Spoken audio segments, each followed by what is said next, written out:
1st.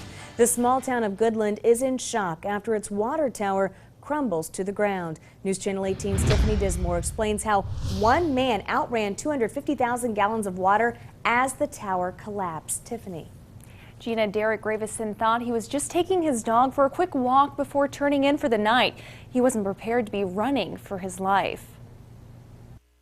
I started to come around the corner and I could hear water dripping out from the water tower. Derek Gravison's midnight stroll with his dog turned terrifying quickly. I could tell it was coming from the top, and all of a sudden it started to crash down. I could see sparks and I took off running that way towards the creek. Gravison and his dog were fine, but not much can be said for the water tower or any of the property around it. It looks like a bomb went off. As all this metal came crumbling to the ground, so did 250,000 gallons of water, and it rushed this way, covering this parking lot with mud and damaging a lot of homes.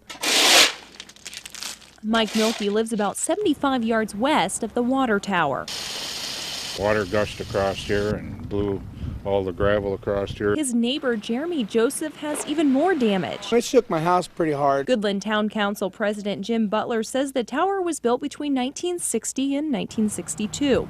He says the tower is serviced, cleaned, and inspected every 5 years. It was coming up next summer for another routine, but we had no indication there was any problems at all with the tower. Engineers are still trying to figure out how the water tower turned into twisted metal. Even though the town of about 1,000 people can't drink their water for the next few days, some say it could be worse. I got 3 kids to live with me, little boys, and that probably, I don't know what that could have done if that would have happened during the daytime. It's a disaster that could have been a tragedy. Butler says the town is bringing portable tanks to store water just in case there is a fire or other emergency. Tiffany Dismore, News Channel.